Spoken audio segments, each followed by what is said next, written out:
퍼스트 리퍼블릭 은행 때문에 난리가 났죠. 그래서 1월 말쯤 이때는 150달러이던 주가가 5달러로 이렇게 떨어져 내렸습니다. 뭐 거의 사실상 휴지에 가깝죠.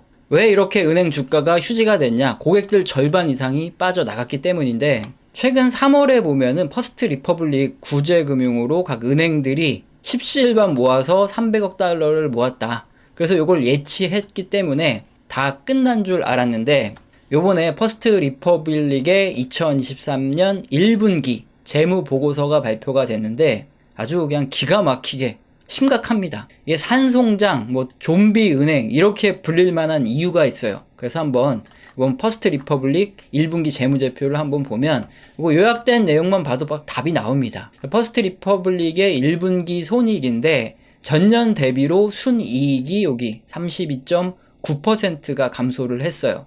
예를 들어서 100억 정도 나오던 이렇게 회사에 투자를 하고 있는데 갑자기 순이익이 뭐 68억 뭐 이렇게 확 줄어버리면은 주가가 곤두박질 치는 건 뭐 너무나 당연하죠. 다른 대형 은행주들 요번에 실적 발표했는데 실적이 너무 좋아요. 그런 와중에 똑같은 이런 은행이 이익이 이렇게 많이 감소하니까 결과가 너무 상반됐잖아요. 그러니까 이게 문제이기도 한데 사실 이게 진짜 문제는 아니에요. 요거 다음에 좀 중요한 얘기가 나오는데 여기 아래도 한번 보고 가죠. 주당 순자산은 10.4% 증가했다. 네, 그런데 아무 의미가 없습니다. 뭐 이익은 일시적으로 빠질 수도 있고 오를 수도 있고 그런 건데 실제 중요한 건 뭐냐? 고객 예치금이 여기 보면 40.8%나 감소했어요. 여기에는 35.5% 감소했다고 떠 있는데 여기 조만하게 주석사항을 보면 은행들이 십시일반으로 걷어준 300억 달러 예치금을 제외하면 실제로는 이제 40.8% 감소했다. 이렇게 발표를 했는데 여기도 이제 페이크가 하나 숨어 있어요. 자, 여기가 이제 페이크가 어떻게 되어 있는지 한번 보면은 2023년 1분기에 이제 디파짓이죠. 예금인데 1044억 달러가 이번 1분기의 예금이에요. 근데 이 중에는 대형은행 300억 달러의 예치금이 포함되어 있으니까 뭐 744억 정도의 예치금이 있는 겁니다. 그런데 2022년 말에 보시면은 1764억 달러의 예금이 있었어요. 그게 지금 사실상 744억 달러의 예금이 된 거니까 2022년 말부터 1분기 3개월 동안에 뭐 거의 1000억 달러 가까운 거의 한 60% 이상의 예금이 싹 다 빠져나가 버린 겁니다. 그러면은 앞에서 40%만 빠져나갔다고 했지 않냐. 이건 뭐냐면은 지난 2022년 1분기를 타깃으로 또 다 잡은 거예요. 뭐 틀린 말은 아닌데 문제가 크지 않은 것처럼 했는데 실상 내용을 뜯어봤더니 뭐 한 1분기 내에 60% 이상의 예금이 고객이 싹 다 빠져나갔다. 이게 굉장히 큰 문제다. 그러니까 사람들이 난리가 난 거죠. 은행의 기본적인 사업 구조는 뭐냐? 고객 예금을 받아요. 그래서 이걸 대출을 해주죠. 그리고 나면은 예금은 이자는 적게 주고 대출 이자는 높게 주니까 그 예대 마진을 먹는 게 은행의 기본 사업인데 고객의 예탁금이 60% 이상 쭉 빠져나가고 앞으로도 더 빠져나갈 이런 위기다 그러면은 대체 누가 투자하고 싶은 사람이 있겠습니까? 그런데 지금 퍼스트 리퍼블릭은 어떤 요구를 지금 하고 있냐? 은행 산업의 전체적인 국가의 은행 산업 혼란을 막기 위해서 이제 당신이라도 남아서 희생자가 되세요. 자, 이렇게 말을 하고 있어요. 즉 뱅크런 하지 말라 그런 소리죠. 이게 망하면 예금을 보장해 줄 사람이 없다는 게 제일 커요. 옐런 의장이 이번에 얘기했죠. 예금 보장, 뭐 전체 모든 예금에 대한 예금 보장을 고려한 적이 없다. 그 예금 보장 한도까지는 보장해 주겠지만 그 이상 금액은 보장을 할 수가 없다. 얘기를 했어요. 왜 그렇죠? 예금 보장은 어디서 해주냐면 예금보험 기금에서 지금 1282억 달러가 있는데 요 한도에서 보장을 해줄 수 있고 그리고 외환안전기금도 건드릴 수 있다고 하죠. 380억 달러. 토탈 1700억 달러 요 정도 내에서 요 재원에서 예금 보장을 해주는 게 현재 구조라는 거죠. 그런데 미국 국내 예금만 17조 7253억 달러입니다. 이 중에서 중소은행 여기 예금이 뭐 한 60%라고 하는데 중소은행들이 연쇄적으로 도산하게 되면은 1% 정도밖에 안 되는 1700억 달러 요 정도 돈 가지고는 그러니까 감당이 불가능하니까 모든 예금에 대해서 우리가 보장을 해준다. 이거는 말이 안 된다고 옐런이 말을 한 거고요. 그러면 국가적인 문제가 발생할 수 있는 이런 큰 사건에 대해서 미국 정부가 국채를 찍어가지고 살려야 되는 거 아니냐, 살릴 수도 있지 않냐, 지금 불가능한 상태입니다. 정부가 돈을 쓰려고 국채를 발행하려고 그러면 부채 한도 이상의 금액은 의회의 승인을 받아야 돼요. 그런데 지금 미국 정부 부채가 31조 4,190억 달러 이걸 넘어가고 있어요. 지금 이 순간에도 계속 증가하고 있겠죠. 근데 지금 부채 한도는 31조 4천억 달러. 이미 부채 한도 초과 상태입니다. 여기서 추가로 국채를 찍으려고 그러면 의회의 승인을 얻어야 되는데, 근데 현재 미국의 하원이 공화당 다수당이에요. 그래서 하원은 뭐라고 얘기하고 있냐? 정부가 너무 지출을 방만하게 하고 있다. 이러면 안 된다. 부채 한도를 상향해서 더 국채를 찍어서 미국 정부가 돈을 쓰고 싶으면 정부 지출을 이제 10년 동안 삭감해라. 그래야지 우리가 부채 한도 상향을 해주겠다. 이렇게 얘기를 하고 있는데, 여기 뉴스 보시면 공화당이 정부 지출 삭감을 하면은 부채 한도를 통과시켜 주겠다 했더니 바이든이 협상 불가다. 우리는 쓸 돈이 있으니까 정부 지출은 못 줄인다 하면서 지금 협상 불가 상태예요. 뭐 어떻게 되는 거죠? 이렇게 해서 디폴트가 나게 되면 셧다운을 하게 돼요. 그래서 공무원들이 이제 출근을 안 하고 급여를 지급을 못 해주고 이런 사건이 터지는데, 이게 문제가 아니라 정부 지출을 받고 이렇게 정부가 돈을 지급해주는 민간 기업들이 돈을 못 받으면은 이게 문제가 되니까 일시적 디폴트 상태에 놓이게 되면은 그때 이제 주식시장이 단기적으로 급락을 하는 이런 사태가 터졌죠. 자, 그러면 계속 디폴트 될 거냐? 아니죠. 결국에 정부 활동을 이렇게 멈춰 서게 되면은 협상을 할 수밖에 없어요. 아무래도 정부 지출을 일정 한도 삭감해주는 과정을 거치고 나서 협상을 하게 될 그럴 가능성이 훨씬 더 높죠. 어쨌든 딱 봐도 지금 뭐 대형은행이건 정부건 누구도 이 퍼스트 리퍼블릭 뱅크 여기를 도와주기 힘든 상황이에요. 자, 그렇게 되면은 어떻게 되냐? 앞서 살펴본 대로 고객 인출이 이렇게 계속됐다. 짧은 기간 안에 뭐 3개월 내에 벌써 60%가 빠져나갔는데, 그럼 다른 사람들은 안 불안하겠습니까? 내 돈 날릴 수도 있으니까 망할 수도 있고, 그러니까 당연히 인출이 지속될 수 있죠. 그렇게 되면은 국채 투자 손실이 확정돼요. 돈을 돌려줘야 되는데 이 친구들이 지금 국채에 투자한 금액이 있어요.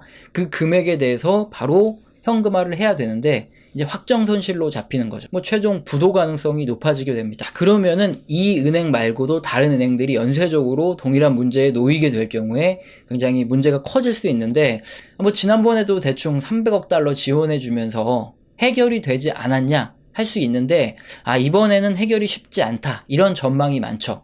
해결이 쉽지 않은 이유 첫 번째는 뭐냐? 2024년에 미국 대선이 있어요. 그래서 이번에 뉴스 보면은 80살 바이든이 재선에 다시 공식적으로 도전하겠다 선언을 했죠. 트럼프와 재대결이 시사가 되고, 트럼프는 어떤 입장이냐? 백악관을 가거나 감옥을 가거나 둘 중에 하나예요. 벼랑 끝에 서 있는 재도전이 됩니다. 흥미진진한 2024년 대선이에요. 공화당의 전략은 뭐냐? 이번에 SVB 사태가 터졌을 때 정부가 굉장히 크게 지원을 해줬단 말이죠. 그랬더니 여기 뉴스처럼 이게 사실상 구제금융 아니냐 하면서 맹공을 가했어요. 일부 은행들이 국채 투자에 실패해서 얻은 손실인데 이걸 왜 세금으로 보상을 해주냐. 법에도 정해지지 않은 이런 한도를 초과하는 이 예금을 정부 자금으로 보상해 주는 거는 이거 세금을 가지고 마음대로 사용해서 은행을 살려주는 이런 구제금융이다. 이렇게 맹공을 가하면서 큰 문제를 터뜨리고 있죠. 오바마 행정부 때도 이때 굉장히 큰 문제가 됐습니다. 월가를 점령하라 이런 시위가 있었는데, 은행들이 투자 손실을 보면은 국가가 세금으로 전부 보전을 해주고 은행이 수익이 나면은 지들이 인센티브 얻고 이러는 게 잘못됐다 해서 굉장히 큰 문제가 됐었죠. 그래서 공화당은 이 전략을 사용해서 계속 물고 늘어지고 있어요. 그러다 보니까 이번 퍼스트 리퍼블릭 사태는 SVB 사태처럼 할 수가 없어요. 그 당시에는 이제 예금공사로 이제 자산 이전하고 나서 이게 예금을 보장해주는 방식이었는데, 이게 사실상 구제금융이라는 얘기가 너무 커지니까 이번 뉴스 나왔지만 당국도 이제 발을 빼고 있습니다. 정치적 공세가 너무 심각해지니까 퍼스트 리퍼블릭 사태에는 이제 정부도 어떻게 손을 못 쓰는 상태가 됐어요. 그럼 이제 퍼스트 리퍼블릭은 뭘 하고 있냐? 대형은행을 협박하고 있습니다. 우리가 지금 국채를 가지고 있는 게 지금 예를 들어서 100원에 샀다. 이게 지금 국채금리가 급등하면서 가격이 떨어져서 뭐 70원 이렇게 됐는데 이걸 그냥 100원에 사달라. 대형은행들한테 지금 협박을 하고 있어요. 왜냐?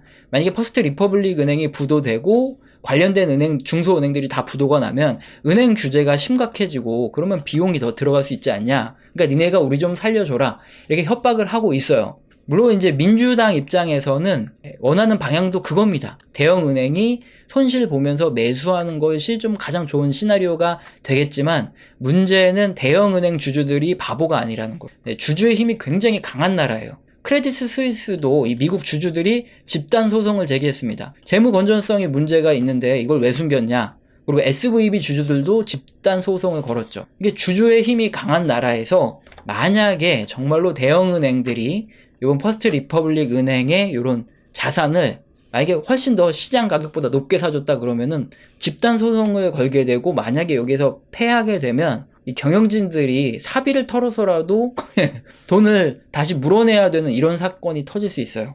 그러니까 또 대형은행 입장에서도 그렇게 해주기 어려운 상황이라는 거죠. 내년 또 대선을 앞두고 있는 이런 민감한 시기에 민주당 입장에서는 진짜 최대한 아무 문제가 없이 잘 지나가기를 바라야 되는 상황이고, 근데 공화당 입장은 어떻죠? 사실 이 정권의 교체라는 게 경기 침체 또는 이런 위기가 발생하게 되면은 정권 교체가 바로 이루어져요. 그러니까 공화당 입장에서는 뭔가 좀 터졌으면 좋겠고, 약간 이런 입장에 놓여 있다. 그러다 보니까 은행을 도와주기는 더 어려운 거죠. 그래서 월스트리트 저널은 이렇게 분석을 했습니다. 요번에 뉴스 나오지만 이번 은행 문제가 빙산의 일각일 수 있다. 이게 무슨 소리냐면은, 은행들이 요번에 국채를 보유하고 있는 게 손해가 크기 때문에 이게 문제가 됐는데, 은행뿐만 아니라 지금 연금, 사모펀드, 생명보험, 헤지펀드 전부 다 공통적으로 가지고 있는 문제라는 거예요. 근데 문제는 이 친구들이 국채가 지금 뭐 100원에 샀는데 70원으로 떨어지고 이렇게 가격이 떨어진 이 평가 손실을 반영을 해야 되는데 아무도 안 하고 있다는 겁니다. 꼭꼭 숨기고 있다는 거예요. 그러니까 뱅크런 발생 외에도